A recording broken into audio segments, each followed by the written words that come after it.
tapi ini tidak ditulis huruf miring. Misal contohnya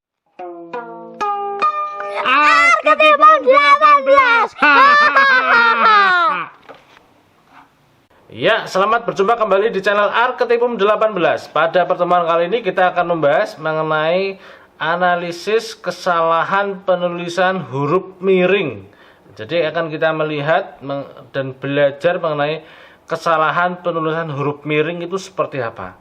Pada pertemuan kali ini kita sudah ada Mas Yusril Mahendra ini. Mas Yusril ini nanti akan memberikan penjelasan berdasarkan hasil skripsi atau penelitian yang sudah dilakukannya mengenai analisis kesalahan ejaan. Di dalam analisis kesalahan ejaan yang sudah dilakukannya ini nanti akan kita melihat satu persatu mengenai analisis kesalahan ejaan tersebut. Namun di dalam pertemuan kali ini khusus untuk mempelajari mengenai kesalahan penulisan huruf miring. Nah, ini silakan Mas Yusril untuk menjelaskan apa saja temuan-temuannya di dalam analisis yang sudah Anda lakukan terhadap kesalahan penulisan huruf miring. Ya, silakan Mas Yusril.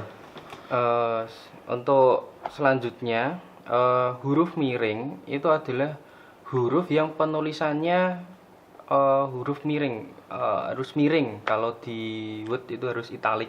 Huruf yang harus ditulis miring. Kenapa dia harus ditulis miring? Nah, dasarnya apa? Nah, menurut PUEBI atau Pedoman Umum Ejaan Bahasa Indonesia, dalam buku itu huruf miring itu digunakan apabila dia itu ada kata istilah, terus ada kata misal huruf kata bahasa Inggris, kata bahasa asing ya. Bahasa asing itu juga harus ditulis dalam huruf miring karena juga itu. Terus selain bahasa Indonesia berarti ditulis miring ya. Ditulis miring. Okay. Ataupun ada kata istilah yang kita tidak tahu ya. Nah, atau belum diindonesiakan itu juga harus ditulis miring. Oke.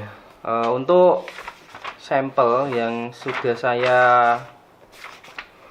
analisis penggunaan huruf miring itu ini ada banyak Pak ternyata. Ya, ada 99 kesalahan dalam 3 skripsi. Nah, ini ada 99. Nah, itu kebanyakan itu kata bahasa Inggris tapi tidak di miring, hurufnya tidak miring. Nah, itu banyak. Untuk kata istilah yang lain sebagainya atau kata istilah teknis itu jarang atau mungkin tidak ada di sini. Jadi lebih banyak penulisan bahasa asing. Nah, itu harusnya ditulis huruf miring, tapi ini tidak ditulis huruf miring. Misal contohnya real time. Nah, itu kalau real time itu kan bahasa asing, Pak. Yeah. Jadi harus ditulis huruf miring, tapi di dalam skripsi salah satu mahasiswa itu real time tidak ditulis huruf miring, harusnya miring. Nah, karena dia merupakan kata bahasa Inggris. Ya. Terus misal ada control system. Nah, itu CONTROL pakai bahasa Inggris pokoknya. Nah, kalau bahasa Indonesia kan bacanya control system. Kalau dalam penulisan bahasa Inggris pakai C. Nah, itu harus menggunakan huruf miring karena memang penulisan bahasa asing. Nah, terus ada selanjutnya kata open. Nah, open itu kan juga bahasa asing. Itu juga harus menggunakan huruf miring. Agar apa? Agar membedakan dengan kata yang lain. Oh, ternyata ini loh, kata yang asing. Jadi beda dengan kata yang lain, kata yang sifatnya sudah Indonesia. Terus ada kata error. Ya. Nah, error itu juga bahasa asing harus juga menggunakan huruf miring. Ada kata output, terus ada kata detektor. Nah, terus ini ada kata assembly.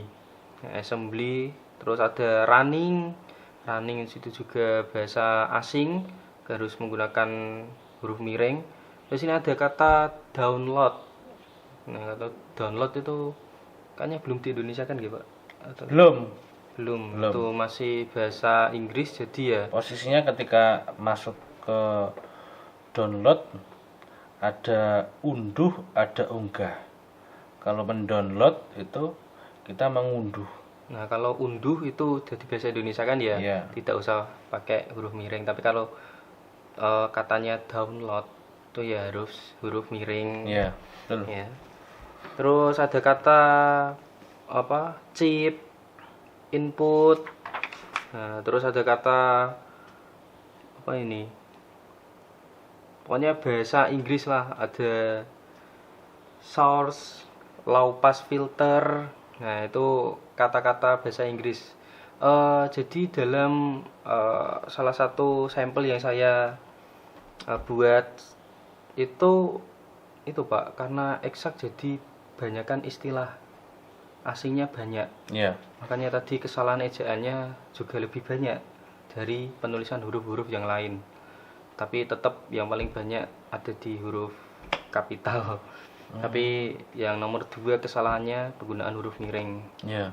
Karena memang sampel saya eksak atau non sosial, jadi istilah-istilah itu banyak sekali. Istilah-istilah bahasa Inggris yang ditulis dalam skripsinya banyak sekali. Mungkin itu salah satu faktor yang menyebabkan banyaknya kesalahan ini. Solusi ya, setelah tadi kita mengetahui mengenai kesalahan-kesalahannya, sudah ada pembetulan dari Mas Yusril, perlu ada solusi ini Mas. Jadi solusi dari Anda ketika mereka para penulis itu menuliskan karya tulis ilmiah, posisinya ada kata asing, bahasa asing, bagaimana agar mereka tahu itu perlu dimiringkan? Silakan Anda jelaskan.